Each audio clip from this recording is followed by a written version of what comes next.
that. We gotta change up that tarp soft photo in the intro. If anybody wants to know how important Dakota Josh was to the Vancouver Canucks, that was the game. Okay, so condiments. This is everything. Everything. So we run the gamut completely, right? And I'm talking about sriracha on the bottle. Sriracha? Sriracha. It's that silent R that screws me up. Is it a silent R? I don't know, like who's tall? Who's tall? Chris Pronger, wasn't he tall? Chris Pronger was tall, yeah. Welcome to the PP1 podcast. Are you kidding me? That's what?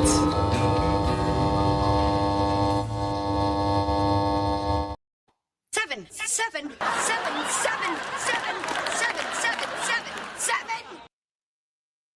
Welcome to the PP1 podcast on the Area 51 Sports Network. And just so I'm not lying, you know,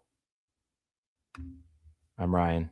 We've got Ted, Grant from Abbotsford, who we cannot see any water in his current room, so things must be going better. Welcome to the show, everybody. Rebuilds, huh? About time. Yeah. Man, it's amazing what happens in a couple days after this show. So I just want to put this out there based on our last podcast that there is no way that I get to go to Bora Bora in the next 3 months for a random trip that somebody would be gifting me, because that's just absolutely impossible. That would never happen. I'm kind of parlaying of what I said last week, that Quinn Hughes would not be traded before the end of the season. So I'm really hoping this other one pans out, because it seems that we're batting 1,000 on stuff like that. So, welcome to the show, Grant. Welcome to the show, Ted. We got Santa Claus with a pineapple in the corner. I don't really understand that, but that was the best of the overlays I could find. How's everybody doing? How are we doing? Good. Yeah, good. It's been a few days to process everything after a monumental move. So I know Grant and I had like a little bit of time to talk about it the other day, but yeah, obviously it's a giant move. I don't know. I think everybody was like pissed that it happened at first, right? And people still probably are pissed, which is also kind of funny because I watched feedback from a lot of the Minnesota fans pissed that they gave up Zeev William to come over to Vancouver. So there's lots of Minnesota people that are also pissed with the trade, which blows my mind if you're getting a guy like Quinn Hughes, but I can see their perspective as well, knowing that it's possible they may only have the guy for 1 year, right? Yeah, possibly. I think you'll find a way to keep Quinn Hughes if you're a normal franchise. You better. I mean, what do we know? Nothing, apparently. So, Grant, fill us in on that jersey, because I've never seen that, and it looks awesome. Well, so here's the thing. Almost nobody has ever seen this jersey. This is a very rare, actually, collector's item. So this is Abbotsford Heat's. It was going to be our third jersey. I worked for the team all those years ago, and this was going to be the third jersey that we released the year after we shut down operations. So it's got the fight straps on the back. Like this was going to be a player's jersey. So we've got the Abbotsford Pilots logo, which is like the junior.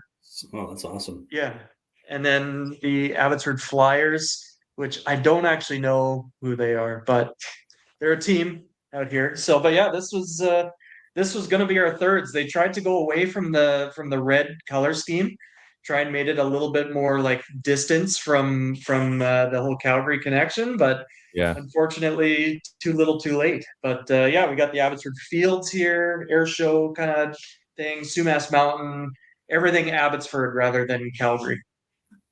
So how did you get your hands on that? Like, did they make them available for sale? Did they only make the ones that were printed available to the employees? That's exactly what it was. Like, it was just the employees who were still working there. They were the only ones that kind of were able to get their hands on them. I got lucky in a way. I was only an intern, or by then I was like a coordinator, so social media coordinator. Real low on the totem pole, but I managed to kind of beg and plead and got my hands on one, and I'm pretty stoked I have it. So it's a cool piece. Is there any numbers on the back of it? No, it's not yet. I just, like, So maybe like, random. I don't know. Would you put numbers on the back of it? I can't even remember who was there during Abbotsford. Would it be like Lance Boma? Would he have been there? Sven yeah, Baertschi. actually, I think I have a Lance Boma jersey. Okay. Like a Navi. I grabbed it for somebody else who asked for it when the fire sale was going on. And then I decided, like, no, actually, I'm going to keep this because I don't have any jerseys of my own. Like, so I kept that. Man, I don't know. Like, Marcus Granlund. Marcus yeah, Green. There you go. I could, throw Hunter Baertschi on Shinkai. it. Like, there's all kinds of guys. I mean, yeah, TJ Brody was with us for a while. Like, but I don't know. I don't think I'll ever put a number or a name on it. I'll just leave it as is. Shane O'Brien. Right, he was with us. Baertschi. Yeah, Baertschi. Obi. Baertschi was there. Furland, former yeah. Canuck. I met Ferlin like at one of the other guys working for the team. He had Furls over with like Akeem Alou, and it was like there was like four of us like in this guy's apartment. It was really awkward because like I'm no hockey player guy. Like I was like, hey guys, like barely talked to them, but they were nice for sure. So That would be like, you think back to the Utica comments, right? And yeah, they should find a way, and maybe it's for the best, but they should find a way to like Canucks colors that thing. Do it, whether maybe like the blue or the green, I'm not sure, and then just rebrand it in because I mean everything still works there. Those are all Abbotsford yeah. things, so it's not like they have to like ditch it completely. I would be interested to see if they ever make that a thing, because that's pretty cool. I mean, It's not I don't. bad, right? That's Yeah. pretty. Throw some cool. blue and some green in there. But Hey, you can knowing make the who lines owns the blue as like the alternate for this time of year. Yeah, but knowing who owns the Canucks, there's just zero chance. Like, no way. If probably it's not their thing, it's not happening. So they'll probably fumble it and manage to sell the farm you work at. So it probably just wouldn't yeah. work out. It's like, I don't. How did I get involved? I don't know, but you're gone. Yeah, pretty. That's a wicked jersey, dude. Yeah, that's so dope. Yeah. That's a find for sure. It's our Christmas show. This is the best I could pull up. It's been a very busy week, so I'm using the stock StreamYard overlays. So bear with me. Week to Christmas, everybody is getting crazy ready. Everybody's winding down for work. Some people don't really wind down for work. I don't know about you guys, but we're kind of in. We've got our staff thing tomorrow. Starting to see all the reps come in and bring in the treats, which is always fun because it's lots of chocolate. We introduced Bailey's to the mix today, so that was fun. And yeah, we've got a week to Christmas, and we already got an early Christmas present as Canucks fans, a giant lump of coal disguised as a rebuild. So I really don't know what the heck this organization is even doing at any moment, because we are in this constant loop of the exact same thing. It's like Groundhog Day, but the Vancouver Canucks. What do you think, Ted? I don't know if it's Groundhog Day, because it's not every day you lose a Quinn Hughes or a Pavel Bure. I mean, I don't know who else I can compare that to. Oh, nice sticker, by the way. Yeah, but I mean, I guess it seems like it's Groundhog Day because we've been going through this for like 10 plus years. Like there was the one season, the outlier, right? The year they bring in Big Z and make a couple of moves and see Lindholm, and we were talking about the other day, Grant, right? I mean, that you had veterans on the blue line. This looked like a good team, right? And then that they had turned the corner, and then all of a sudden, before you know it, we're right back in it the very next year, right? I don't know what to say other than it had to happen. I'm just really like, it sucks that it had to be Quinn on Quinn's watch when it did happen. I mean, I think it's not. Man, I don't think this is either. Yeah, like that moment, like you were saying, Ted, like when Zadorov and Lindholm came in, it like that when we found out about those trades, like it was like, okay, we're going for it. Like this is it. Like we actually have a good team finally after a decade of, just total bullshit in this in this province. And then all of a sudden, like, here we are. What was that? Like 3 years ago, 2 years ago? Like, Yeah, I mean, well, it that was season not. was the Yeah. Miller season. The season before that was the playoff run, run. right? Yeah. Yeah. That's crazy Not very long because ago. like we look at the photo of the 6 Canucks at the All-Star game, and I love seeing the X's just starting to go over guys' faces. Like, it's been dismantled so fast. And I think what's really crazy too, that photo, like they're all stars. Like those are all Yeah. star players. They're not just guys that play on the team. Like those are the elite of the group, and they're all gone. It's not even just a handful of guys. Like it was the main guys. They're all main guys, and there's a few left. Like I mean, And they're not safe. no, nothing's safe. Nothing No, is nothing. not at all. When Hughes was bolted down, and it turns out it was like my gazebo from a few years ago. It just wasn't bolted down good enough, and they threw that into the house. So we're at crazy points again. Like this, I think that it was just the shock that it actually did happen. Like Ted, we were talking on the show last week, and we were pretty confident. Like it's probably gonna happen. We hope it doesn't. But there's some parameters. At the very least, it'll happen this, and they'll tank a little bit more. They'll tread water, and like literally 2 days later, we're all checking Twitter, like those are legit accounts that are tweeting this out. Yeah, I think a lot of people had just kind of tuned out on Vancouver, right? I mean, I think that was pretty apparent when you look at the stands, watching a home game, how many people were missing from the stands. Like I don't know.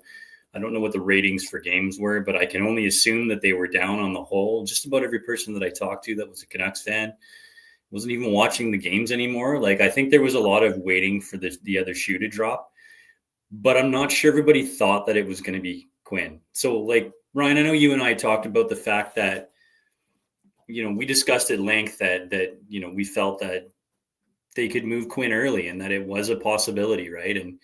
And I think a lot of people didn't think that was going to happen, but we were going to continue to languish in this shit season and just watch a player who already looks tremendously sad when things are going well, in Quinn Hughes, just looks sadder and sadder, right? I mean, it was tough to watch, to the point where we weren't even really talking about it on here because, like, we can't just come in here doom and gloom. I look forward to Wednesdays, not coming in here and crawling through the mud with you even more, right? But I mean, there's a history with Jim moving early to get things done fast. We knew that, and it's not a whole lot different than what happened with Bo, which I think maybe signaled the whole start of this thing a while back. So when he made that move, as much as it stung and as much as we were surprised, when you take a step back, like, it made sense for who this regime is and why the move happened. It's still shocking, though. You know what I mean? Yeah, like, I think sure. even all the, and again, I don't know how much people actually know for all the insiders, but I mean, there are a handful of players that you would be absolutely shocked left. As bad as things were, and I mean, Grant, you're listening to things a little bit closer down there. Obviously, we're trying to keep our tabs as best as possible. But I mean, as bad as it was, there's always been kind of like, well, at least we'll figure out, what they're going to do, whether it's off season or you're going to feel like things are ramping up. Like maybe they make a smaller trade, like, okay, things are, we're getting a little bit closer. Maybe they trade, Sherwood or Garland, like somebody of value, but not the top piece. And then it was over in an instant. Now the return's been great. I mean, that's a really good return, but it's still, I like the shock value. I mean, that sells newspapers. I don't know what it's like down there. Yeah, I don't know. Like, I feel like I hear the same things you guys do, but it just, yeah, from all accounts, I did not realize, and this was, like Ryan, you and I were both saying, like, I think he stays. I think he stays. Like, I think putting the C on him was like, it seemed like it he took that seriously, and then all of a sudden it was like you hear like, oh no, he actually was pretty adamant he was gone. Like, he at the last summer he was like, well, we'll see, right? And then by the time he gets to training camp and Jim and Patrick haven't done anything to bring a new center in for him, and he Mhm. sees like that, okay, it's going to be the same show. And again, who knows what's going on in the dressing room, because obviously, like, Jim, like, he talked about JT in the press release. Like, this was a thing. So, yeah, I mean, it obviously, there was some culture, there was something wrong where Quinn's like, get me out of here. Guys, I'll be quiet about it, but like, get me Get it out. done. And so it was like, okay, well then, like you said, Jim, he's a mover, so he's like, let's go, like, give me your offers. I'm surprised they obviously there was a lot of talk. Like, there must have been a ton of chatter because the noise on Quinn was kind of ramping up when I thought, like, it's kind of weird if they hope to keep him. Like, it was loud. So obviously, yeah, like, but they all the other teams did a good job of not leaking, that he's on the block necessarily. But obviously there was enough smoke there that it was like, hey, this is inevitable. And I just tried to pull the wool over my eyes and believe everything was still happy when it wasn't. Yeah. Yeah. We were like we talked on the last show that, I mean, just reading in our Canucks Reddit feed, just there for an autograph signing, and some rando fan asked him if he's sticking around and is going to resign, and then for him to be like, "We'll see." I mean, it's out there, right? The body language stuff. It's a lot, and I think, like, I would be curious to know how many teams were truly involved, right? I mean, you always have these dreams of moving, if you move a player of that ilk, that caliber, that teams are just falling over themselves to get into a bidding war for someone like that. Like, I wonder, did that happen, right? I mean, what equates to 4 first-round draft picks coming back is a pretty good haul with a guy that could be a cornerstone, franchise defenseman. If all things work out as best as they possibly can, right? Like, that's pretty great, but there's work to be done there, right? Like, they're going to have to spend time with Ogren and develop him, and they're going to have to make sure that they use Rossi correctly. Like, I mean, when we made the move for Garland and Louis Eriksson was the guy going out the other way, how many years was Garley misused for? Like, completely miscast in his role, to the point where it was like, who is this bum? Like, I remember people being like verbally upset that he was the guy that, who is this Smurf, right? Like, nowadays we'd never think of that, right? But so they're going to have to find a way to use Rossi correctly, who can be miscast with that size, right? Like, he might not be a true number one unless he's like a pure offensive producer. So they're going to have to figure that out, and they're going to have to make this pick hit too. So there's lots of first rounders that don't make it, and this can't be one of those guys if this is going to end up to be a successful trade. I still think Minnesota has a ton of work to do as well. They got to find a way to keep this guy. If he goes, then they're going to be, unless they win a cup, this trade won't be worth it if he just walks to New Jersey in the sunset, which you have to believe he's going to do. Oh, they have room for him over right there. You've got 2 years or whatever. He's got, is it after this season that he can resign? Is that how it works? He can resign next year. After after this season, July 1st. Right. Okay. So I guess, I mean, on the Canucks side of things, like, what does the bottom look like? Are they even there? We're at it, man. You think so? We're at the bottom, and the roster hasn't even been pulled apart yet. But that's what I'm saying. Like, do you think, like, what is the actual rebuild? Like, are they at the bottom where now they build up? Because I don't think they're at the bottom yet. No, they're not at the bottom yet. I don't think. No, there's room to go. Sherwood will go yet. I could see them like what do they can't. What gets kept here? Like, Patterson would be next to impossible, but is Patterson tradable? Like, obviously he's tradable, but like, is that something that they can trade?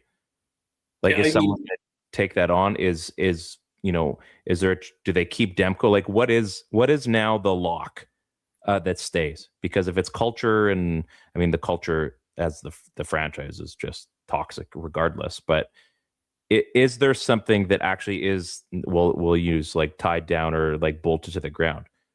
Like, is there actually a guy left for that, or no? Well, I think you break it into two categories, right? So you go anybody that's 25 and under, Like Yeah. DiCaprio? forever. His girlfriends maybe. Yeah. Anybody that's 25 and Yeah. under, and then anybody that's like a true veteran, right? So this team was dominated by veterans that really sort of carried or towed the line for the Canucks, right? That core that we talked about for a long time, which is now really been dismantled because Hughes is gone, because Miller's gone, because Bo is gone. Like we'll go back here a little bit. You still have PD, which is part of that. I still believe that Besser is part of that core. I think that guys like Garland have worked their way into part of that core. Demko obviously as well, right? And then to a lesser extent, you're looking at players like, Sherwood and Pettersson by Marcus Pettersson. Mm-hmm. And I think like all of those guys are available to move, but you can't do the Oilers thing here where they just rolled out a whole entire team of 24 and unders and just got whipped, and those guys never learned anything. And how many of those guys went on to be successful, maybe as individuals in other places. Yeah. So you're going to have to find a way to keep some serviceable vets here. And I think if you look at like what San Jose has done and some of the guys they brought in to sort of help with this, the ushering in and change, right? And what's gone on in Chicago. And I think of guys like Nick Foligno. Detroit even? Yeah, Detroit, same thing. Like your answer is yes, Ryan. They're going to have to find some veterans. I don't know if the veterans that stick around are going to be the ones that are currently here, because in a way, what those guys were promised is not going to come to fruition for them, right? Yeah, like I feel the message that they've been sold. There's a lot of guys that have been sold that message, right? And now you're just like, so it's like going to the workplace and you've got this boss who's giving you all this thing like, oh yeah, things are going to be so great, and you've got the people that have been there for 4 years and like, man, you're gonna want to quit in like 2 years or less. Like I'm already posting my resume on Indeed, kind of thing. Yeah, the problem and the sort of where I'm going with all of this is like, there's nobody. The torch hasn't been passed from one generation to the next yet. Like it's not so clearly obvious that Bertuzzi and Naslin and Morrison are passing the torch to the Twins and Ryan Kessler, and the Kevin BXs. That was so obvious that was happening when it was happening, that new generation was being ushered in. And then the generation that's going to carry this team to the next, I think is only halfway here. We don't know what the rest of that looks like. So in the meantime, we're going to need that relief pitcher to sort of get us through 2 or 3 innings to take us to the closer to finish out this game, which is the guys that we're still going to have to draft, which is the young guys that are still sitting here. Is this a way of trying to parlay this into MLB The Show conversation? Yeah, I mean, it is a great game. I did get some sleep last night, so you're off my bad list. I think that's a good point. There isn't really that group yet. Like it's still, I mean, there hasn't really been. There was a brief moment where there was a group that was going to be taking over the core 5 or whatever it was. And then it's all broken up. So now is it fractured? Like, is someone there to like weld it back together? I mean, Grant, what do you think?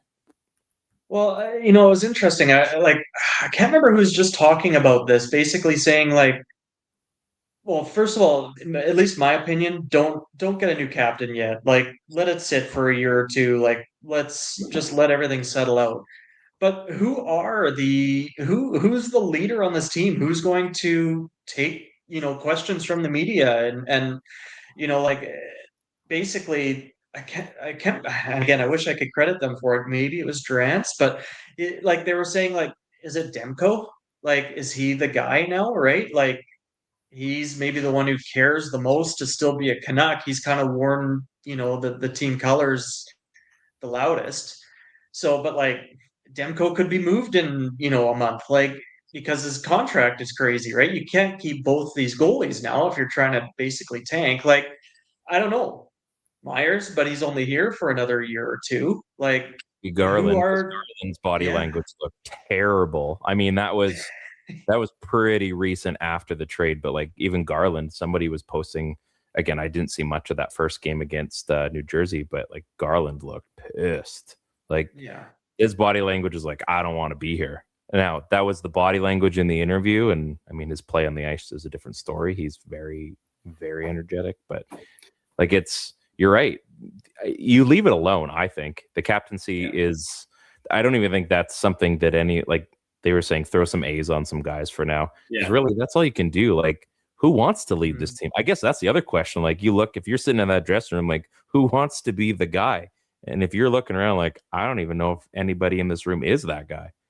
That's the next question, right? The other thing too that came up was basically like even the community involvement from the players is almost non-existent right now.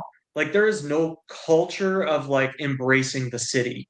Like okay, Quinn had a thing for a bit with the firefighters. He hosted them in box. Like some players do things quietly, but like when the Sedins were here, like it was almost not optional to like you're going to Canuck Place and you're going there 2-3 times a year. You're going to the hospitals, like you're going to be involved everywhere. And it just feels like the last few years we haven't even seen that, right? So I think just the culture carriers, the guys who are like, no, you are in Vancouver, you represent Vancouver, like let's be involved here, marry the market, right? Like I haven't seen much of that with these guys. There's nobody taking the charge, being like, hey, like get involved here and stick around for a while. Yeah, you kind of get this weird feeling like the team was almost like walking around like they were hot shit, but it wasn't that good of a team, right? I mean, everybody is really up in arms about the fact that the core has been broken up, but how good was this core really? Like, what has it ever done? They had one run. They had one run. Like, they took the eventual Stanley Cup finalists to the brink, but they were still gassed at the end, and that was it. Second round. Like there's not much, right? I mean, I think that's like a really intelligent way to look at it with the marrying the market thing, right? I mean, there hasn't been much here, and I think that there's guys that have come along recently that you could maybe one day see a C on, and everybody screams, Bo Horvat comparables when they talk about Coots and how he's such a great leader in the dub, and he could wear the A for Team Canada for the World Juniors, and he's going to be there skating on the second or first line, like. But that's so far away from where they are right now, right? And any guys that you guys noted, right? Like, who could you see wearing a letter for this team, right? Like, I could see Myers wearing a C in the interim. But, I mean, wouldn't he look good on someone else's roster during a playoff run as a big right-handed defenseman? Marcus Pettersson, has he been here long enough? I don't know. Pretty soon it's not going to matter because he's going to be a senior guy already, right? Well, he's playing terribly this year, too. He's non-existent. I mean, we talked about this before. I mean, it sure would have been really nice instead of trading JT Miller, trying to bring back another center instead of trading JT Miller and locking it into a defenseman who looks really bad, right? And Myers went through that too, and I think he's obviously going to turn his game around because he's a good defenseman. But there's nobody here right now, right? Unless this team brings in a Nick Foligno like Chicago did, and it's an undeniable guy that's going to carry the burden of these terrible teams for the next couple of years. It's got to be one of those guys. And I don't know who on this roster wants to deal with that shitstorm. I mean, would you? Hell now? No, exactly. Hell no. Like, hell no. Banana bread at work, dude? Hell yeah. Okay, but we also have no cap space, guys. Like, we're right up against the cap, too. So even if you want to bring in this vet who's been around the block and, is a leader, how are you going to bring him in? You've got no room. Yeah. Free agency's not like that anymore, right? Like the best players don't hit free agency. Like what is there going to be on the free agent market that you're not going to be overpaying for? Like one thing that this team has done really well is when they go and spend money on a Kiefer Sherwood or on a Police Suter or one of those guys. They've done really good at like finding a guy that has some value and then helping his game grow. Yeah. Whereas the old regime would bring in guys like Jay Beagle or like just paying just absolute tons for veterans, right? Derek Dorsett or, I mean, fuck, maybe even Ferland, right? I mean, who's the other? Well, Roussel was another guy. Roussel, yeah. So much money. Like, at least they're not doing that, right? I mean, these contracts are short. They're going to expire soon. We're going to pick up that cap space, but I don't want them spending a whole bunch of money in free agency until it's time. No, yeah. They're going to be treading water probably for the next couple of years, realistically, and that's okay. Like, it is. If that's what they're going to do. We've said this year after year after year after year, as long as this show, and then 3 more years, 4 more years. If there actually is a rebuild, if that is what's going on, and you commit to it, actually commit to it, like the Rangers had done. We've talked about that one a bunch of times. If they actually commit to it and come out and say it and do, and put the actions in. Well, they did say it. That's true. This is. Yeah. They said the words.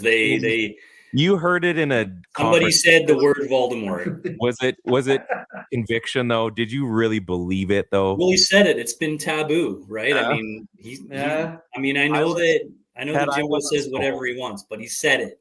I know. And nobody said it at all in the entirety of time. I'll give you that. In the entirety of time that Aquilini has been the owner of this team, it's never been uttered even once. Yeah. So if they follow through on that, and you have to, I mean, the diehards would be, I can support that because I know that they're going to do what is necessary to build it back up to what it should be, because they know what it should. Everyone knows what it should be. Now, you got to do it the right way. Like, if it means that you got to trade Demko, because my goodness, he looked amazing last night. Like, not even good. You just didn't want to say the word until the game was over, because he was unreal. But you can't get a guy like McKenna or a first or a second overall pick when you've got a guy that's still slaying it in that. Like, come on. Yeah. That was that was incredible. And my very first thought was, crap, 2 points. Zimmer is not on Team Tank. He's not, man. It was so fun to watch. As a Canucks fan last night, that was a pleasure to watch. It's just the overlying Canucks fan is saying, yeah, but we really don't want to cheer for a game like that. Like, I can't help myself because I want to see that. I really do. But I do want to see what happens when we get finally that first or second overall pick. Yeah, and now a game like that is like they're going to finish and they're going to have the 5th pick again. Mm-hmm. They're picking up a win like that versus the New York Rangers. So, I mean, I'm not, and not only are they picking up a win like that versus the New York Rangers, like, what do they have, like 17 shots on net? Yeah. Like, Demko aside, this team is still bad. Yeah. It's going to catch up to them, right? I mean, this is a cream rise to the top thing, right? Like, the coffee grinds are sinking to the bottom of the cup right now. And it's just going to take a little bit for them to get there. Canucks current PDO. I need to know this. December. I don't know. Like, I still think they're going to pick up enough points. Like, they're 9-8-9, so they're almost. I don't see them as bad as Calgary. Like, I still think Calgary's going to be worse, right? Nashville, they're actually playing at least a kind of okay, right? You got Buffalo, who, like, man, imagine being a Buffalo fan. Yeah, I don't know. I like you said, I think they still end up with the 5th overall pick, right? And then, of course, knowing their luck, somebody's good from 13th overall is gonna jump up to the 2nd overall spot. Like, we'll pick 7. Like, we're gonna drop down 2 more after that. Philly that year that went from 8th to 1st or something like that, but they got Nolan. That's what's happening. Yeah. Writing was on. They got to pick. They got to pick in the. I mean, if they can pick in the top 2, that's great. If they have to pick top 3, I still think you're going to get a quality player.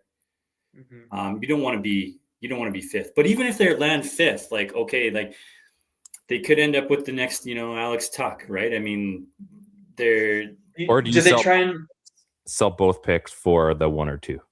That's what I was going to say. Do they trade up, right? Like, you're right. It's not the NFL, but I mean, it's been done. I don't know if they have a creative salesman. Yeah, I don't know if they have a creative salesman to make a trade like Brian Burke did.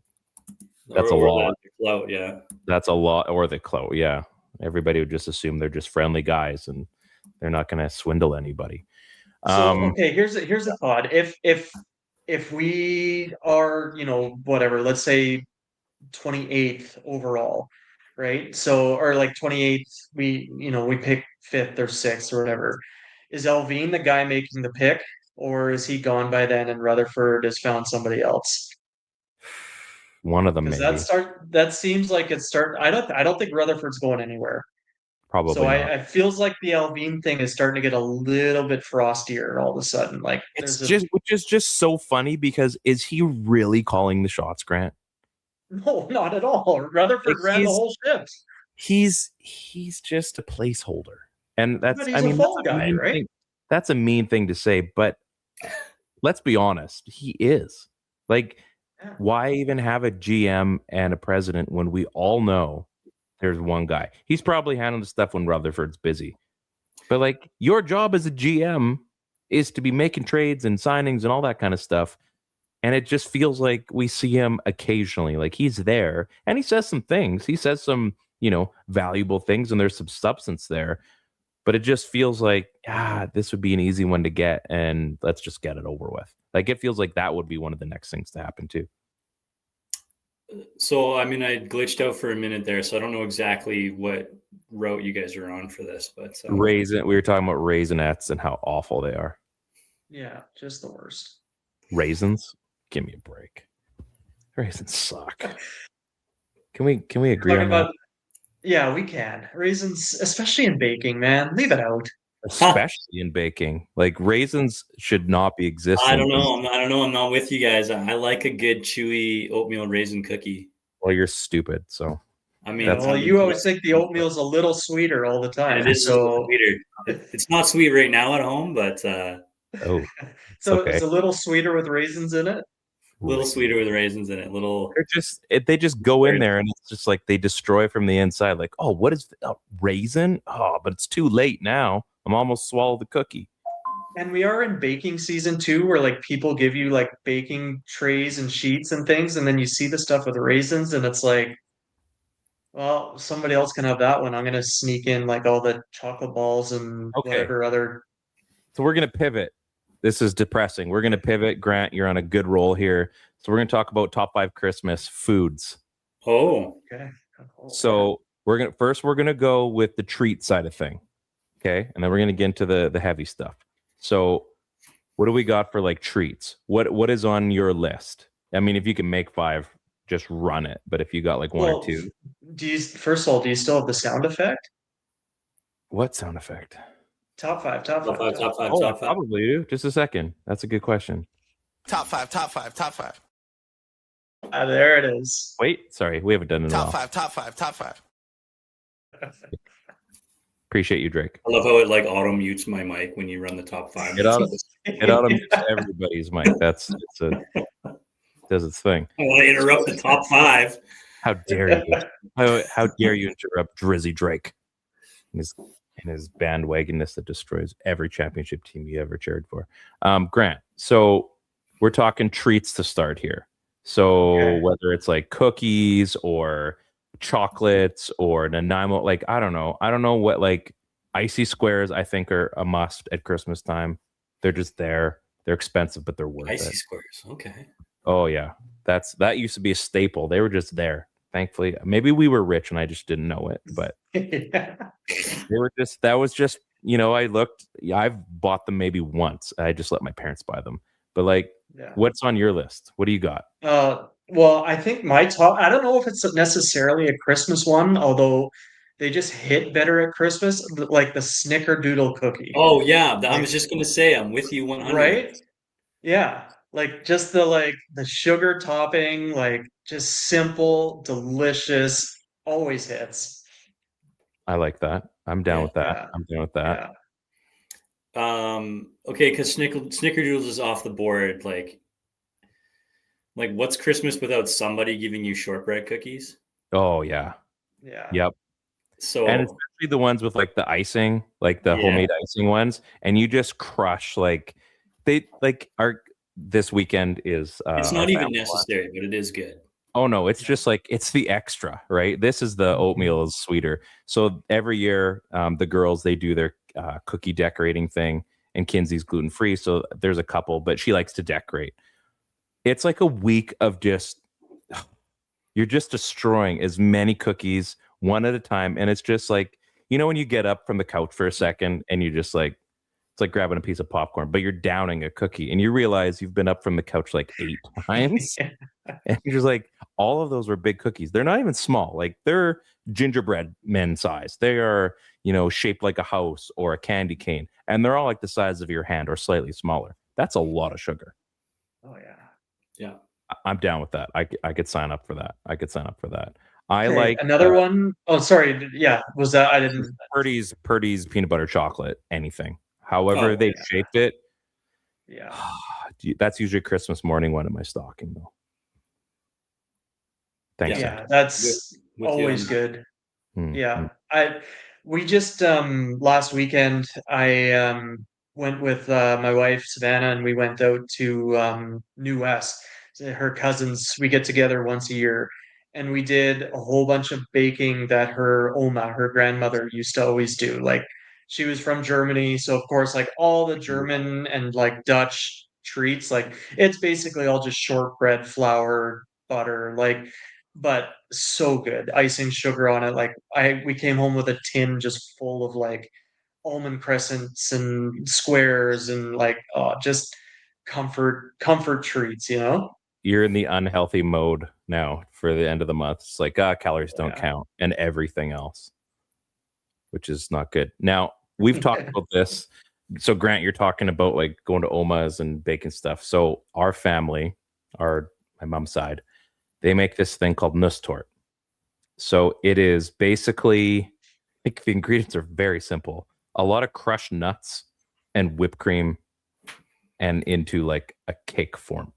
So it's like the texture of like a blended nuts, like a bunch of blended. I think it's like, are they almonds that are in there? I'd have to ask.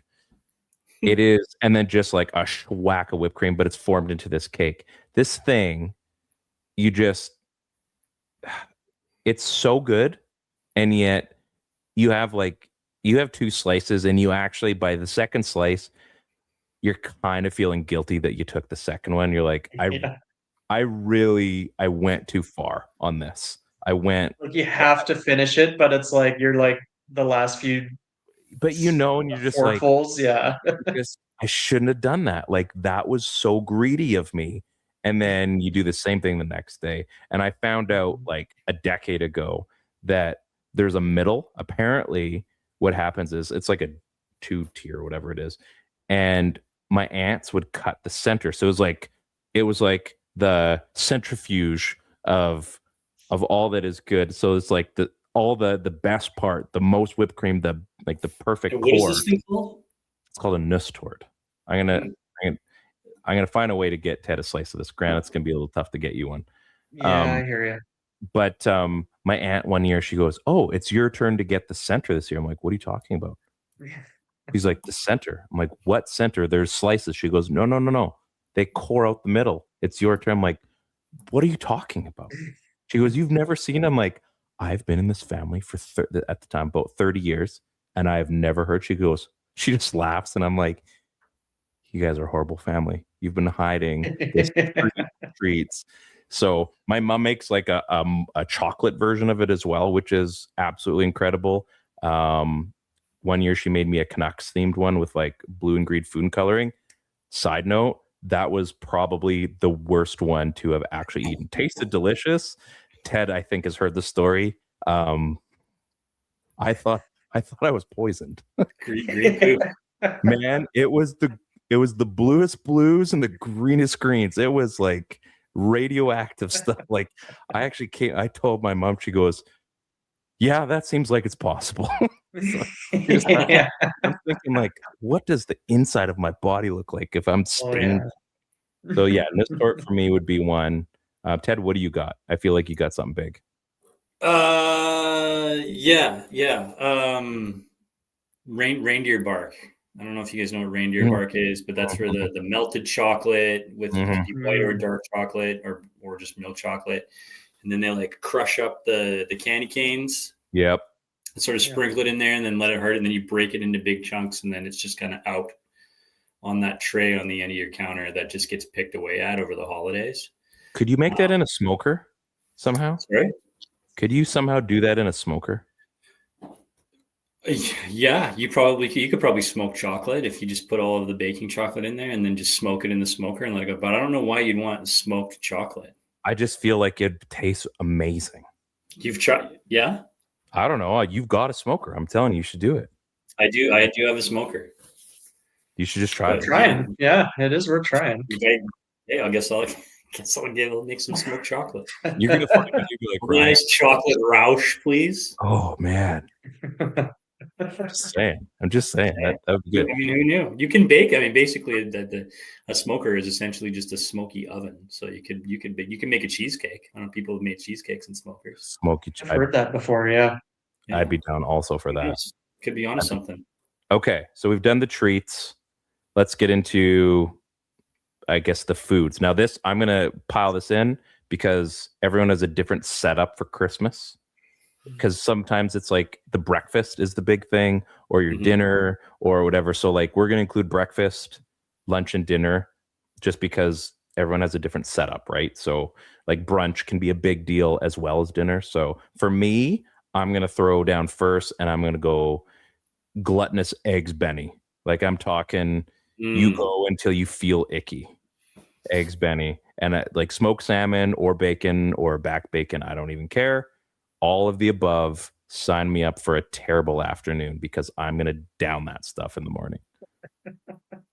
It's gonna be bad news bears for Ryan after eggs Benny because that hollandaise sauce is. It's finding the source code and it is going to rewrite Ryan. Wow, that was a very technical answer. Good one. I think you guys know. So everyone knows me. It's fine. Yeah. It's fine. You know what you got. Grant, what about you? Okay, so we are a Christmas Eve dinner kind of family. So okay. yeah, we do the ham and turkey and stuffing. Like it's Thanksgiving all over again. It's awesome. I love I'm a big fan of the ham, but I think my favorite thing about that meal is the way my mom makes this turkey gravy. And you put the gravy over everything on your plate. Like it's like this light, it's not a dark, thick gravy. It's like super light and kind of runny. And just like, oh, it's so like my mouth waters now just thinking about it. Like just like everything's like doused soup. in gravy. Like, oh, it's so good. Yeah. Okay, so like you actually have gone away from food altogether, just like the food with the gravy. The food with the gravy. The gravy Yeah, and then just have food underneath it. Yeah, that's exactly. You just tip the gravy boat, do a shot of gravy every once in a while. Like, yeah. Man, he's hardcore. We're finding some things out about Grant. I like this. Why do you think I'm as big as I am? Like, Yeah, man, we don't judge. This is the gravy, man. This is a safe space. How about you there, UCLA? So, initially, my favorite part of Christmas is actually Christmas Eve, right? So there's not a specific thing that we eat on Christmas Eve that I can say, but I will say that it, and I do have a favorite that I'll share, but I will say that my favorite part is Christmas Eve as opposed to where my favorite meal is coming from, which is Christmas morning. But Christmas Eve is when we basically get nothing but appetizers, and we just do them up in the oven, and dinner is essentially just appetizers. It's just finger foods, like 12 different kinds of appies. Chicken nuggets. On an ideal day, there's a dozen people over at your house and you're all just crushing appies, right? And everybody brings a different appy, and then away you go. You just go hog wild on them. So, but there's not one because it changes every time. So the favorite meal comes on Christmas morning, and it's one that my mom cooks, and she does these sort of small diced hash browns, and it mixes everything up with this sort of like cream cheese and egg sauce. Right. And then it all goes into a big, huge, deep pan, and she fills the inside of it and mix in, chopped up bacon and chopped up breakfast sausages. Mm-hmm. And that all goes into the mix as well. So the hash browns all go into this deep pan, and then she grates like 2 bricks of cheese on top of this thing. Yeah. And sometimes she'll put a layer of like cream cheese in between the cheese. That's not fair. That's And cheese. then this thing just comes out in these big bricks, like this tall by this wide, with cheese just oozing over the top. And everybody just eats, we just go nuts eating the whatever this Christmas hash is, I think is what we just end up calling it over the years. So Christmas hash, I think. I need the recipe for that. That actually sounds incredible. Like, Yeah, you know what? I'll get it for you. I'm sure she'd love to share it. I don't want to be invited to that because I don't think I would be able to eat and then also not make a mess of your house after that. Yeah, like it's bad, right? Because by the time Christmas rolls around, like we're not invited. Actually, that's like just that's the initial, right? That's the starter. You've eaten that, and now you've just set your body into this like tailspin, right? And and you've eaten it on Christmas morning, and it's not even cheese week yet, right? That's true. So you just and then it's not like December 29th or 28th. You're just not even sure what day it is or like how many pieces of cheese you've had. Like that's when you're really in the mix, right? Yep. You're in the days. What about like? Do you guys do like mimosas in the morning too? No, I mean we don't do mimosas, but we definitely do. The Baileys is out. For the coffees 2 times a year that I drink Baileys. Mine was One's this morning. in the middle of August when I'm camping. Yeah.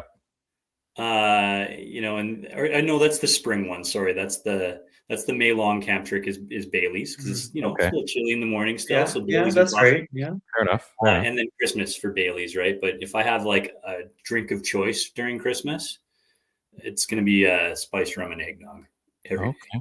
But it's got to be the classic eggnog, right? None of this regular eggnog. It's the eggnog in the purple container.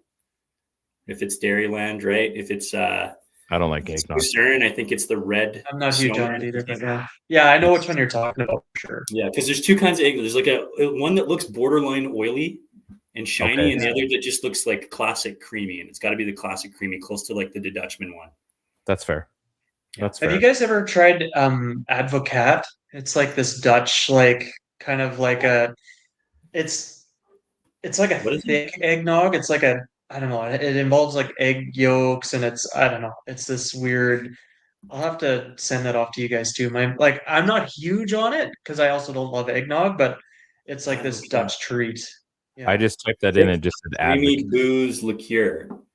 That's popular during Christmas, especially in Europe. Made with egg yolk, sugar, brandy, and vanilla. That sounds good. Yeah. Yeah, like it's been quite a few years since I've had it. I'd be willing to give it a go again, but it's like in our house because Dutch family. It was one of those like kind of treats that we would do every once in a while. Interesting. I need to get a good. I remember many years ago, Tree did the Chewbacca. It was their not wheat. I want to say wheat ale, but it's not Chewbacca. Can you do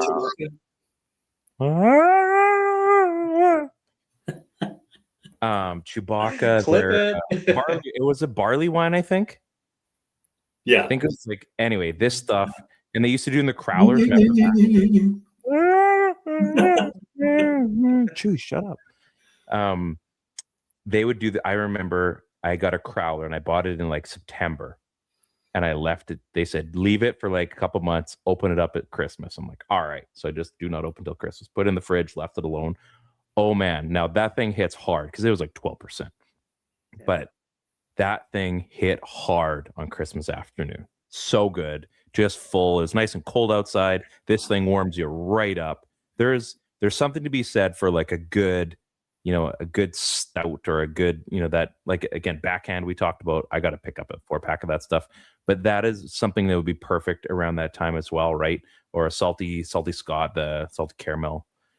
There's one of those types of beers I think fits really good too. Like maybe Christmas Eve would be a good time for that. The Baileys we already got into today. That was brought down from upstairs at work. So we've now added that to our coffee mix on the sales floor. So within reason. So we work at a good place. So it's great. I looked like my dad comes downstairs. I'm like, oh, here we go. So I'm like, well, I'm not driving anywhere for the rest of the day. So a little bit of Bailey's goes in Ryan's coffee. And So things are pretty good right now. So what are we missing? We got the foods. Is there any other foods we need to add in there? I feel Christmas like crack? so we do like Christmas sausage inside, like the sausage inside the turkey. That's Christine's side. So I thought it was kind of a weird thing. So you get like the tube of sausage and put it in, and then so instead of stuffing, they put that in. You cut. Oh, interesting. Like Man, from Lickman's or something? I guess you could. I don't know. They buy it. It's the one that's in like a wrapped sausage, and then they just chuck it in, or a wrapped wrapper, whatever you want to call it. Yeah. Okay. And I'm telling you, I wasn't a fan at first. I just thought it was like a weird. I just didn't give it a proper, its proper due. And then I appreciated it because there's only so much of that sausage too, right? It's not like you get however much you want. So there's, if there's 8 to 10 people at dinner, you're only going to get maybe one slice. Well, that stuff hits hard, folks. And with your grandma's gravy or your mom's gravy, it's a messy time, man. Yeah. It sees like the best of all worlds. So I would suggest the sausage in there. That's mine. Good stuff. That'd be my one other. Yeah. So what do we got left? Are we done with the foods? Do we do like I had one. Here's another one. Most memorable non-Canucks hockey team gift you got as a kid. Because everyone has like a relative that gave you something that isn't your team, right? Did you have that? I didn't. Really? I'm trying to think I Like wasn't as hockey like because you like hockey. I liked hockey, but like I wasn't like a super fan like I am now when I was younger. So I think like and maybe it was a Christmas thing. I don't remember, but I have like a pencil tin from my like elementary school that has like Yeah. all the vintage logos on it, and like it was like a metal tin. Like it's got Mhm. two generic hockey players on the cover, but it's all the NHL logos on the side. Like Yeah. that thing, I still have that. Holds all my like small keepsakes and stuff now. It's like that's super cool. I love that thing. Ted?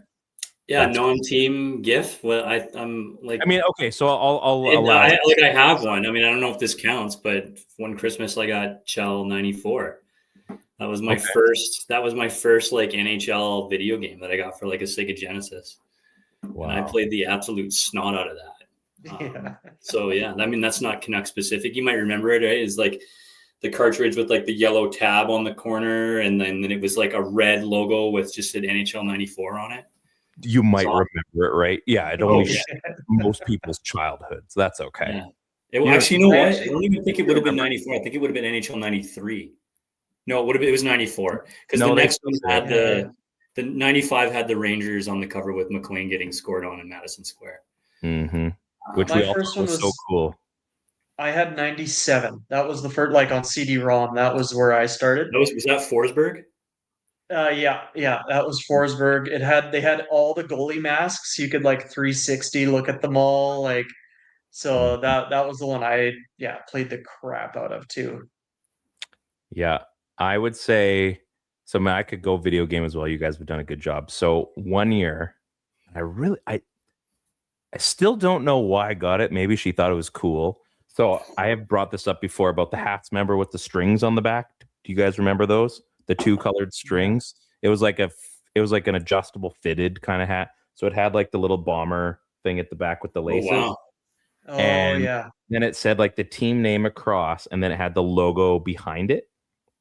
So I had a Canucks one, but I got a San Jose Sharks one year.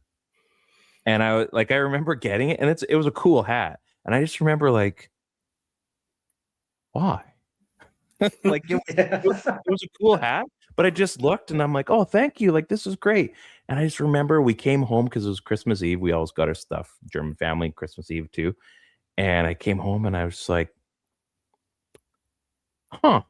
like, all right. Like it was a weird one. And I had the Canucks one already too. So I'm like, well, I mean, I'll wear both. And it looked cool, the teal and everything with the black and teal strings in the back, but just it caught me off guard. It's were the Sharks then like, did you make them your second favorite team growing up? No. Who was your second favorite team? So And my why? first, and I'm not going to say favorite team. This is when I was still kind of getting into hockey. My dad was a Bruins guy growing up, Bobby Orr, obviously. So I was introduced through hockey cards, not even really watching a lot of hockey at all, but like mostly through hockey cards. So like Ray Bourque, Cam Neely, and then I just slowly, and then my cousin that one Christmas morning, man, you guys see this Pavel Bure guy, and that was the end of it. That was it. Like it was, Yeah. and I looked up to him in a way because he did cool stuff, and so we'd play like mini sticks and like rapid fire and all that kind of stuff. And yeah, he's like, you got to check out this Pavel Bure guy. He's so awesome. And then I did, and then my heart was broken because I became a Canucks fan after that. So it's been a pretty rough go. It's been a pretty rough go. But yeah, I would say, I mean, technically, I guess it would be Boston, and that's not even really true, but they held a place for a very, very brief time. I would say like a couple months. Do you have one, Ted? Yeah, Second favorite team? Yeah, when I was little, I because like again, it goes back to NHL '93, right? And me and my brother played constantly against each other. So I got really wrapped up in like how you could score a goal with like a big slap shot, right? And the guys that had the best boomers at the time on that game, or that I could score the best was the Maple Leafs. So I got just obsessed with using Toronto to try to just pulverize him game after game after game. And back then they didn't do line changes, right? It was you picked from your roster and you skated those 5 guys for like the entire game, right? So I would always go in there, and obviously I had like Gilmore sitting there as like your 1C, and then I would like load up Wendell Clark on the wing, and I think it was like Borshevsky, and then like McCowan and Ellis, Wow. right? And then it was something, right? And I just never passed the puck to anybody unless it was like Gilmore or What about Clark, Alex? right? And then you had like Potvin and net, like, and I was so enamored with Potvin's mask back then, and like that Vaughn legacy setup that all the goalies had, with like Shovelday and McLean, and everybody was using that Vaughn legacy setup, and so we all love the Vaughn legacy setup. Oh, it was so great. So, but Potvin's mask specifically, I thought was like the coolest thing. So to me, when I was little, the Leafs were pretty cool. Yeah. So just a quick note on you. We're gonna have your team. Did you have a team? Abbotsford team. Obviously, I wasn't that young. I worked for them, but no, mine was. I had the Flyers. Yeah, right. Flyers.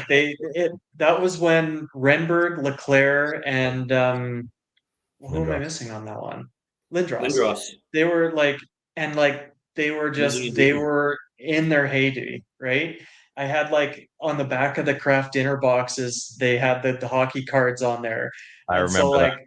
those were the guys I had. Like I love the Flyers, and to this day, like I would still say Flyers. Like I'll cheer for them secretly. Like I like them, right? Like maybe not with Tocchet down there, but no, I like the Flyers. Like that's actually true. That's a good point, right? Like no, it was basically just from those hockey cards, and yeah, like Don Cherry talking about the Legion of Doom, like on almost every week. Like it was, they were the guys to watch. It was awesome. So I'm a secret Flyers guy. They were so good back then. Like as a young, like single digit kid, right? Like an 8-year-old or 9-year-old. Yeah, I liked playing the Leafs in the video games, but the Flyers were like always they were always the team. Penguins. Right? When you had common sense and you just started watching hockey, right? Like the Flyers were the team. Rod Brindamore grew up in the same town that I did. Yeah, we went to the same high school. Like I had the same locker, which was like pretty neat.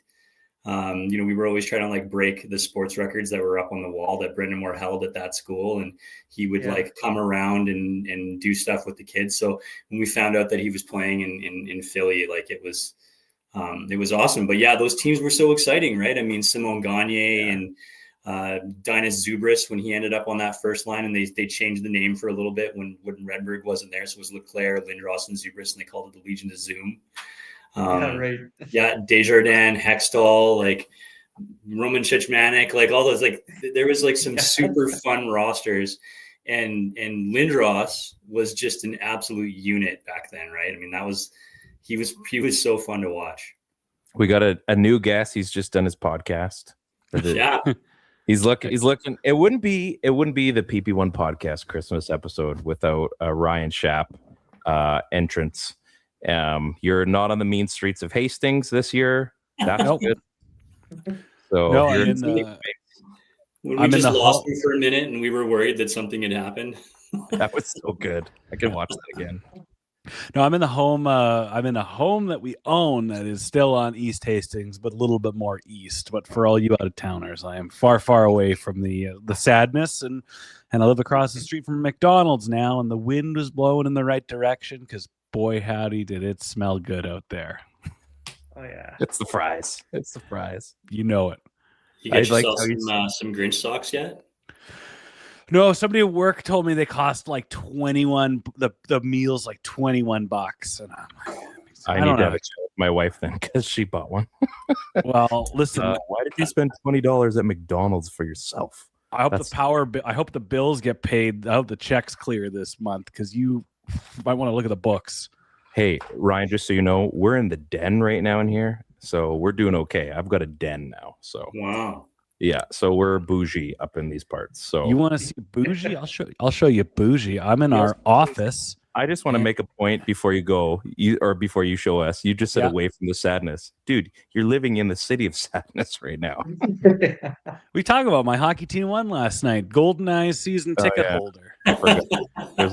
There's a new wave. Carrying. Oh, hey, look at there's me. Hey. Look, I got two TVs here. Wow, look at that. That's what it's like, folks. That's the Kino TV. That's where you. It's like you're in a bar or a gas station. And right. In a bar or a gas station. You pick. I think you should find a Kino app just for the fun of it, brother. I the same video that plays on Kino. It's you can play Kino on playnow.com. It's the same video in the pubs as it does on the website. So I have a 15-minute video I screen recorded and I pop it up there when we have house guests over. That's awesome. Man, what is this bat in the corner? Is that a Mariners bat? Yeah. Stevie. This is a wedding gift. It's a Seattle Mariners pillbox bat. So it's like all custom made art. That is dope. Now, it's funny you bring up the Mariners because I haven't texted Ryan in a little bit. I think our correspondence is in other forms of Instagram or Twitter. Last text he sent me was, could you imagine Jay's M's for ALCS? To which I replied, it would be insane. Wow. What month was that? Probably October. I need explanations. Is this a nun playing the organ behind you? What is that? This is a White Stripes poster from okay, it is. Plaza of Nations show 2003. That's dope. How's that going? How's your podcast going? It's going really well. There's no market for there's no other White Stripes podcasts out there, and you kind of got to get cocky and feel that you are the best person for the job, and that's how I feel. And it's coming along quite well. We'll do our Christmas episode next week, but you can only talk about. I only spent 10 years talking about the Canucks, and or 11, and yeah, it was a sad time to pass. You know, it's sad to move on from something, but things need to happen every now and then. It's for anybody that didn't know, like you said, he has a White Stripes podcast, the hardest podcast, the podcast. That's correct. I don't think there is a bigger White Stripes or Jack White fan than Ryan Schapp. If there is, I would like to see a celebrity death match of you and that other person. And I think you'd win because it's just, I don't know, man. You've taken me through the mean streets of Abbey, and I think taking me to the drug house and everything. Let me tell you this. Jack White played the Commodore 2 shows here in May, right after we launched it. And I'm like, I need to hustle and promote and print out business cards and QR codes and all that shit because there's never been a more concentrated target audience. Much like with Mulligan, like when it comes to some, Movember hot pink golf tourney, Titan Bright Movember golf tournament, you're there because that's your target audience. Mm. Mine was the Jack White show.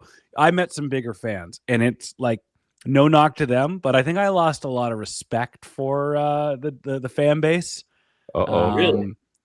Like, I don't need to go see the guy. I saw him twice in 2 nights. I don't need to go on tour and plan my life around the No Name tour. Those Right, people. yeah. That's not for me. If yeah. that's what you want to do, go nuts. Yeah, you have a job. You have responsibilities. Let's talk Christmas, all right? Because this is the Christmas episode. What the hell are we doing here? Well, we were just Jack White. we were kind of talking Jack White. We went through like top 5 Christmas foods. We went through like a non-Canuck sports gift that we've been given. But you're late to the party, so we want to get your takes on a few of these. So first of all, you get one of your like Christmas treats that are like your staple. Sure. Whether it's whatever, and then something to do with one of your Christmas meals, whatever one you feel like you can't have a Christmas meal, whether it's Christmas morning that you guys do brunch or something. Mm-hmm. Fill yourself in. So let's start with the snacky poos. So like what is Ryan Schaap? What is Amanda secretly going to be making or buying, or what does your mom get? Like, don't talk about up the dog right now.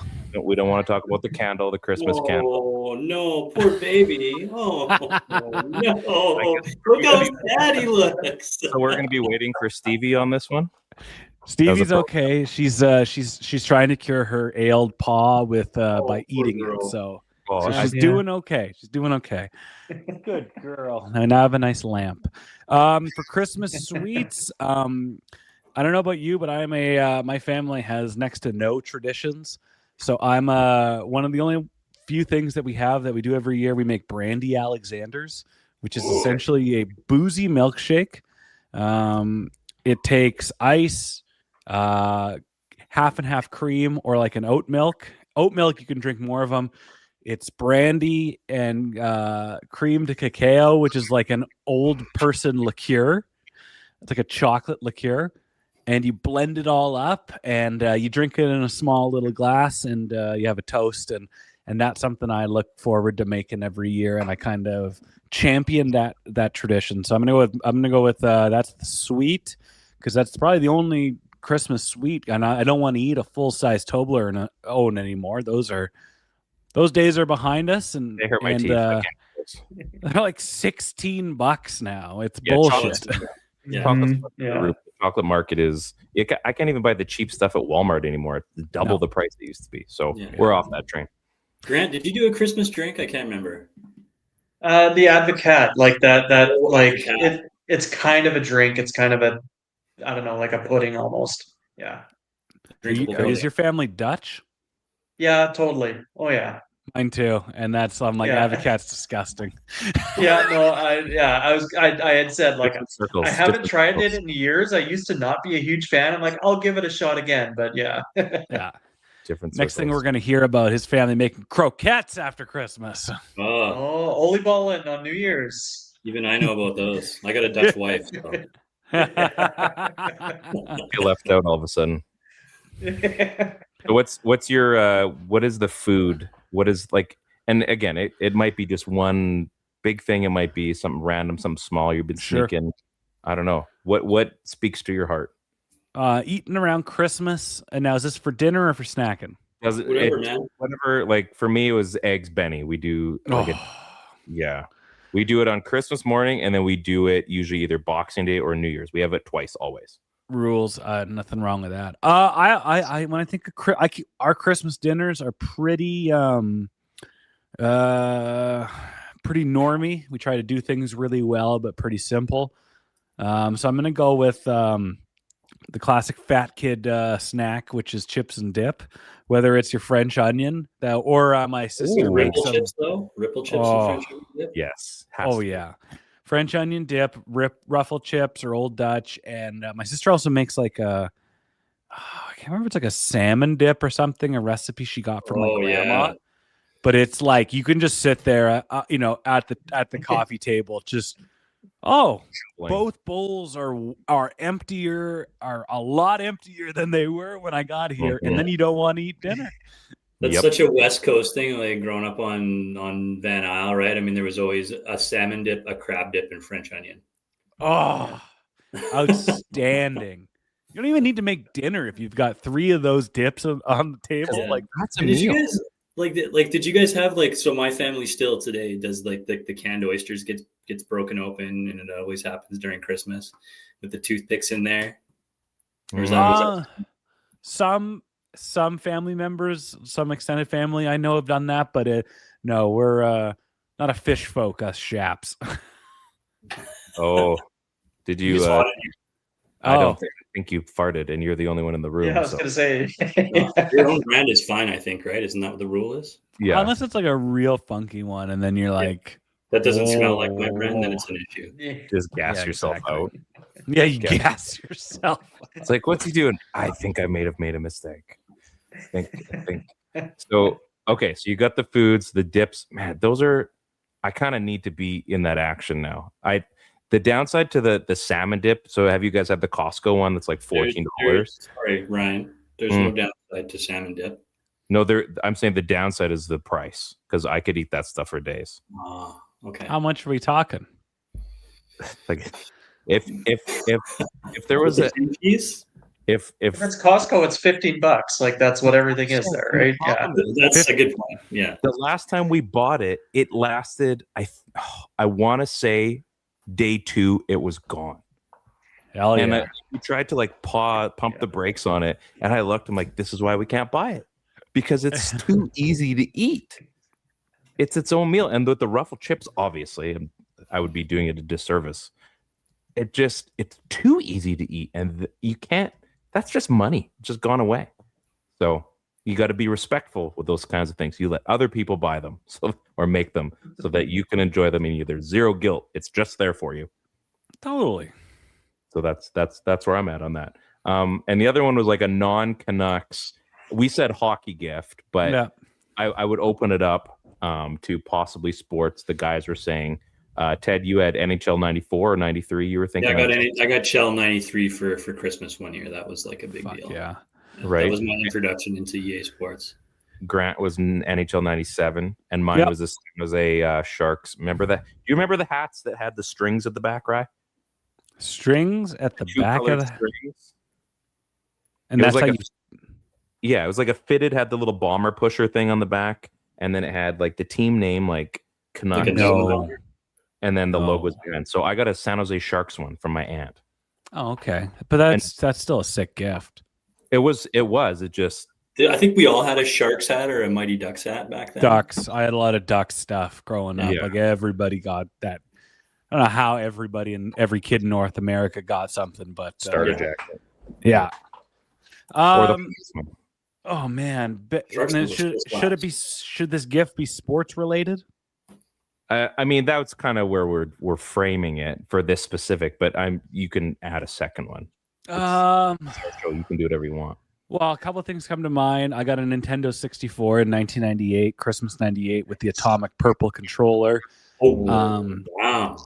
I also, not to sidetrack too hard, but I did the ultimate shitbag kid thing that I'm still ashamed of. My birthday is December 8th. It was last week.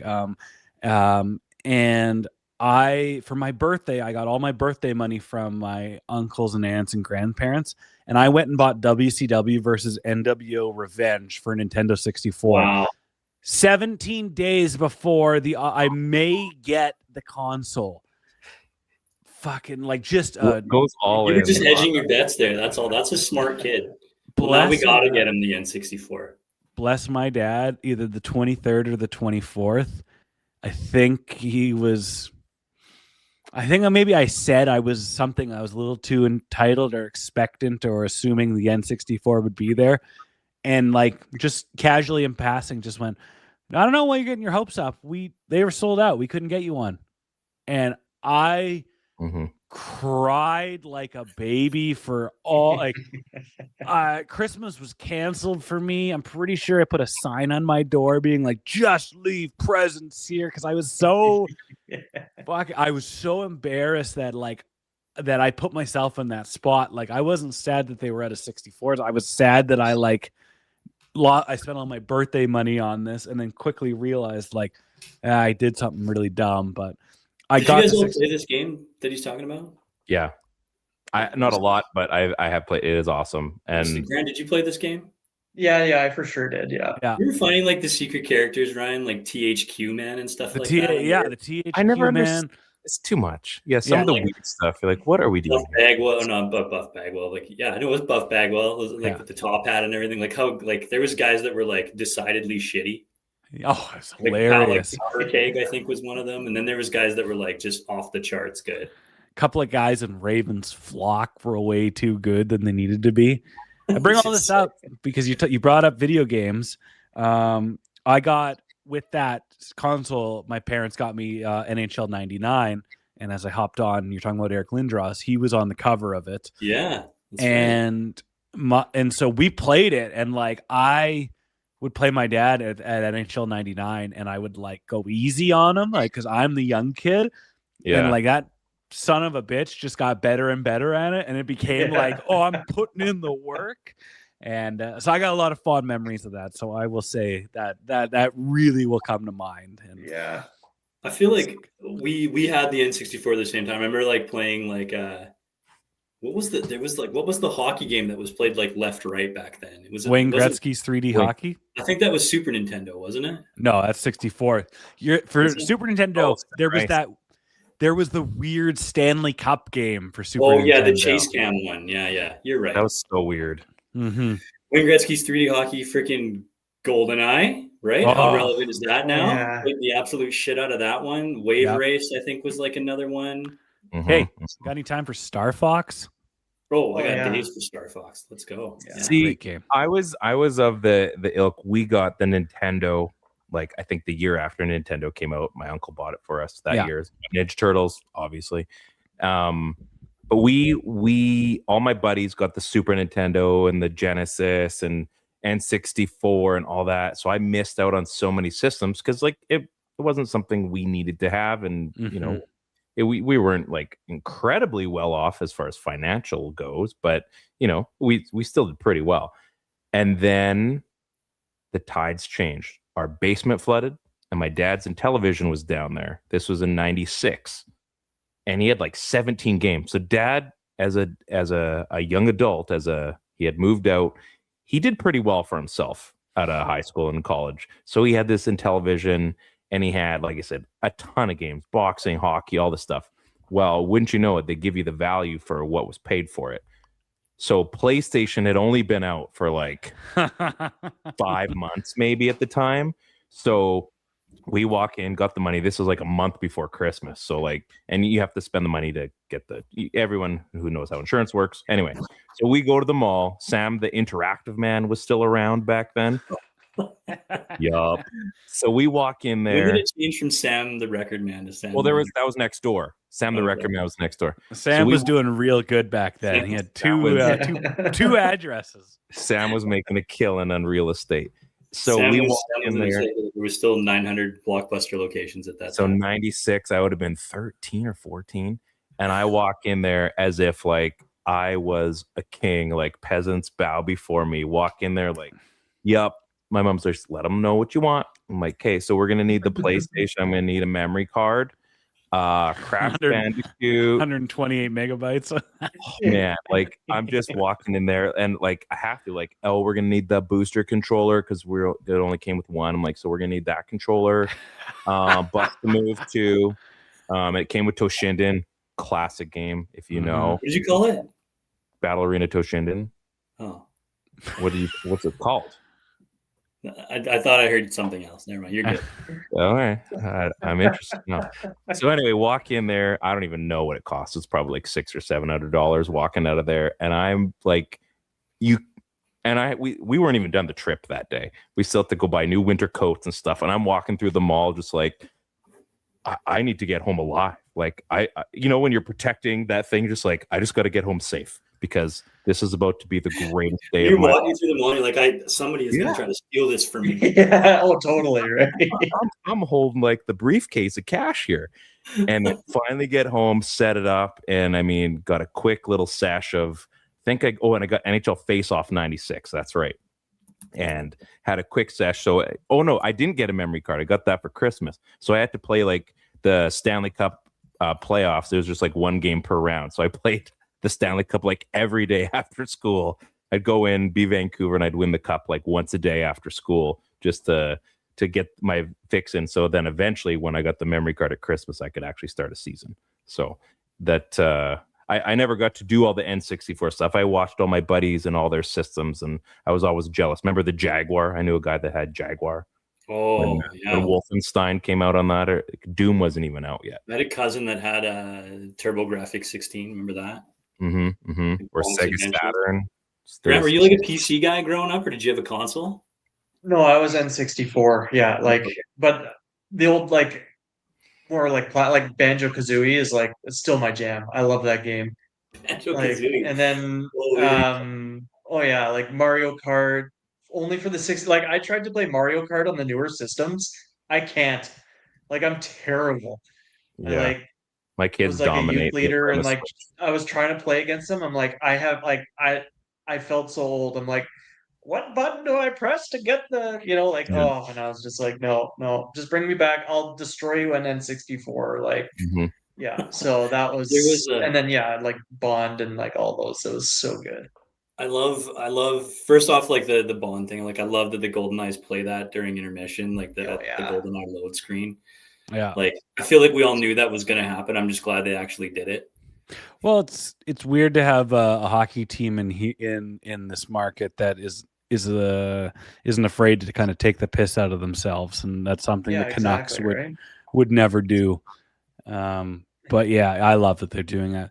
Gentlemen, I have to dip out of this party because I still have work to do. But I wish I could have been here sooner. Such a boomer.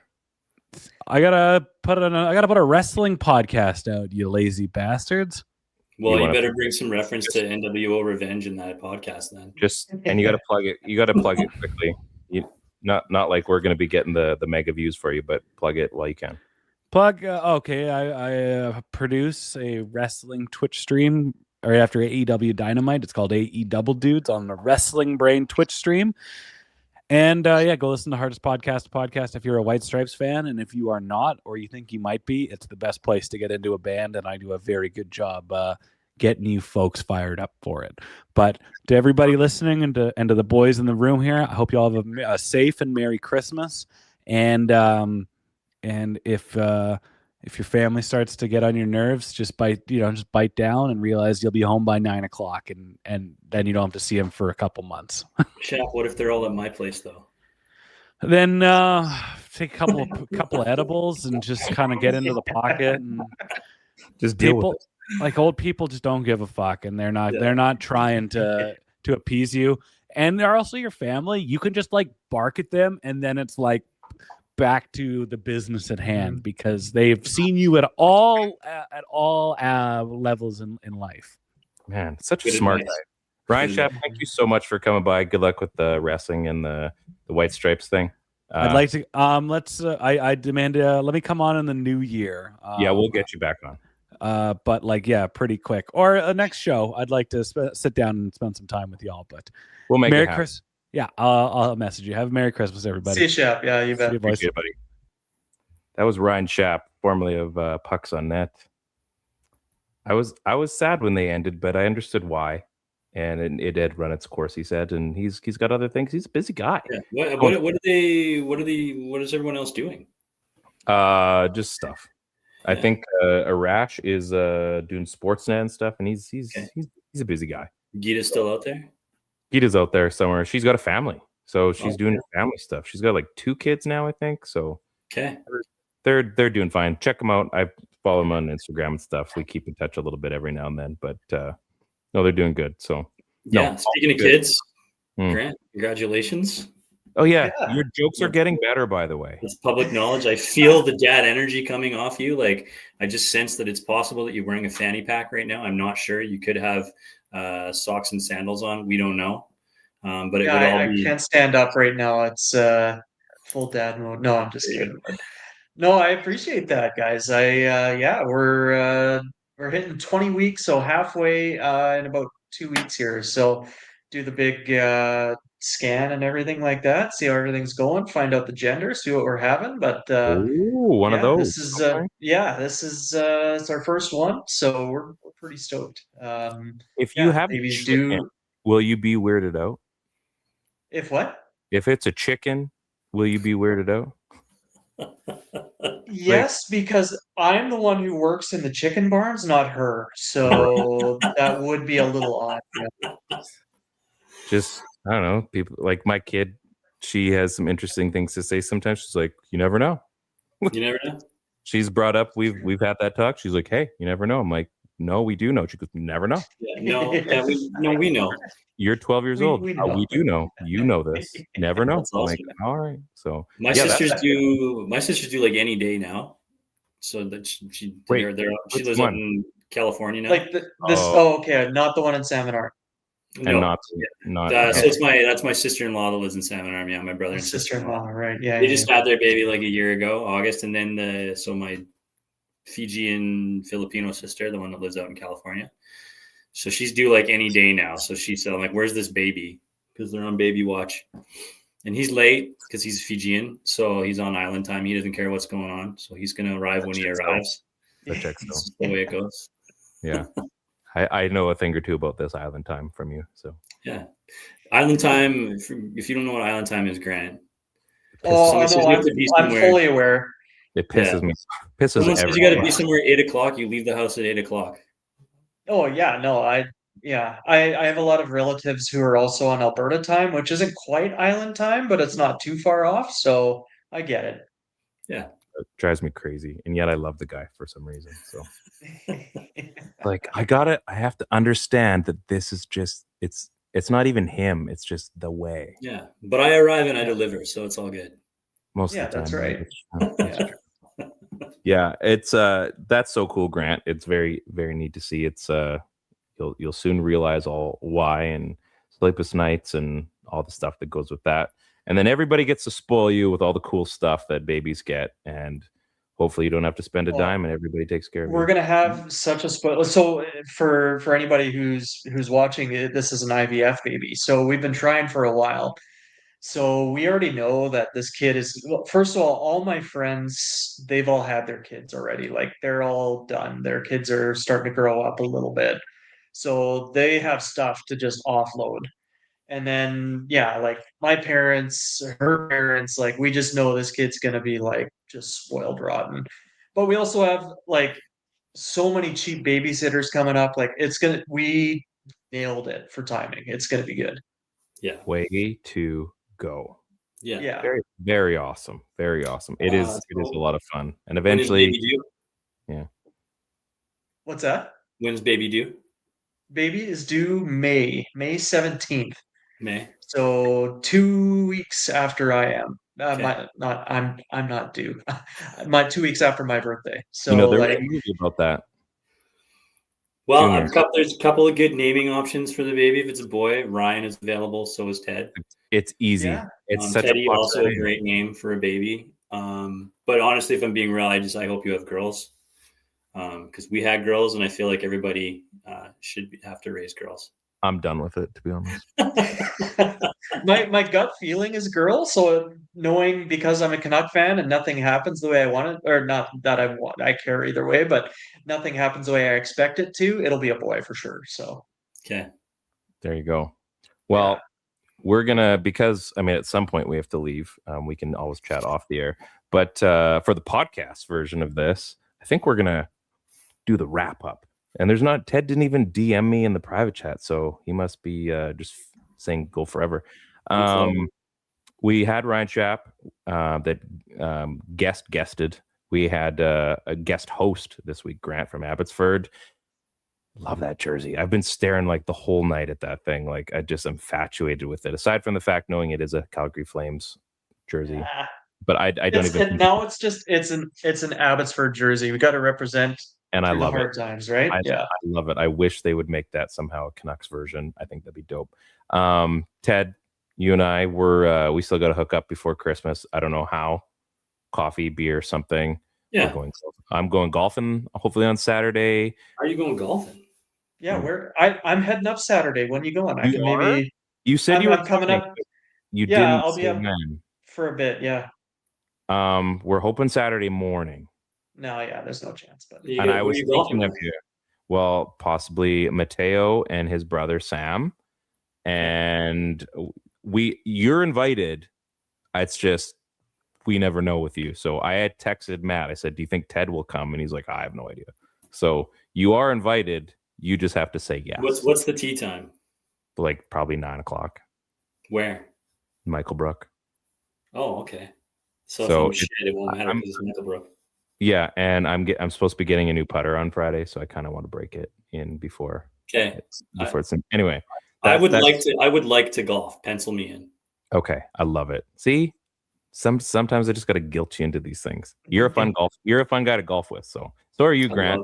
We've had some memories together already, you and me. oh yeah, so. That's right. I mean, Grant, just come by for video content later in the afternoon. If we'll try to. I mean, we can figure this out off there, but we'll try to hook up with you while you're down here too, Grant. Be awesome. Absolutely. We might make a day of it. As far as the podcast goes, this has been the PP1 podcast Christmas episode on the Area 51 Sports Network. I should probably flash that logo one more time. You guys, thank you so much for coming by. It has been a whirlwind of a week if you're a Canucks fan. And if you're not, then congratulations, Tristan Jarry, you're an Edmonton Oiler. I'm just kidding. I don't care. On behalf of Ted, Grant, and myself, Ryan, like I said, PP1 podcast. Have a great one. Merry Christmas. Peace out.